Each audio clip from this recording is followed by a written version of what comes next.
Hello दोस्तों, welcome to my channel. तो सुबह की शुरुआत हुई नहाने धोने के साथ से। नहाने धोने के बाद मैंने की पूजा करने के बाद मैं और किरण निकल गई लाइब्रेरी के लिए।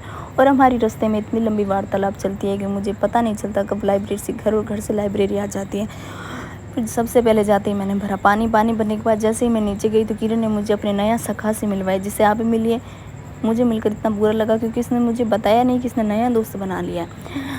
फिर मैं गुस्से में पढ़ने बैठ गई। फिर मैंने अपने सारे नोट्स कंप्लीट किए, थोड़ी बहुत क्लासेस ली और फिर मैंने सोचा अब थोड़ा ऊपर घूम के आते, ब्रेक लेते हैं। लेकिन जैसे ही ऊपर गई तो सारा मूड ख़राब हो गया। तौबा तौबा, क्योंकि इतनी धूप थी। तो मैं इधर उधर थोड़ा सा मुंह ताड़ के वापस नीचे आ गई हूँ। नीचे आई तो ये चैन से सो रही थी, जिसे मैं चैन से सोता हुआ बिल्कुल नहीं देख सकती क्योंकि मैं इसकी बेस्ट फ्रेंड हूँ। फिर हम दोनों निकल गए घर के लिए। घर जाते ही सबसे पहले मैंने मुंह हाथ धोया। मुंह हाथ धोने के बाद अपना व्रत खोला और थोड़ी देर रेस्ट करने के बाद शाम को मैं वापस लग गई अपने काम। और आज मम्मी ने मुझे दी है सबसे खतरनाक वाली गाय। डरते डरते मैंने सबसे पहले तो इसके पैर को बांध दिया ताकि ये अपनी लात से मेरे थोपड़े का शेप ना बिगाड़ दे। और फिर आज मेरे से बिना पैसों की मजदूरी करवाएगी, जिसे मैं ना चाहते हुए भी ना नहीं कर सकती, क्योंकि मैं नहीं चाहती कि मम्मी मेरी सर्विस कर दे। और सर्विस से डरते हुए मैंने काम को जारी रखा और सबसे पहले अपना काम ख़त्म किया, अपनी मजदूरी पूरी की है। क्योंकि मम्मी गए आटो दोनों टाइम थे किलो खणजी में के फ़र्क पड़े थार काम है।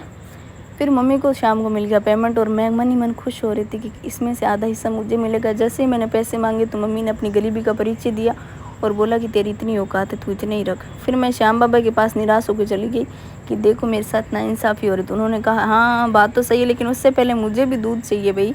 तो सबसे पहले उन्हें दूध चढ़ाया, जल चढ़ाया। उसके बाद मैंने उनसे थोड़ी बहुत शिकायत की, उनसे ढेर सारी बातें की। और फिर हम जैसे मंदिर में एंटर हुए तो अंदर सत्संग चल रहा था। बहुत अच्छे मीठे भजन चल रहे थे, जिससे सुन के मंत्र मुग्ध हो गए एकदम मन। और फिर हमने थोड़ा सा जूस पिया क्योंकि और हमारे लायक कुछ था नहीं। और इसी के साथ अपने वीडियो को हम ख़त्म करते, मिलते हैं अगले व्लॉग में। आपको कैसा लगा कमेंट करके ज़रूर बताना, लाइक करना, शेयर करना एंड सब्सक्राइब करना और अच्छे कमेंट करना।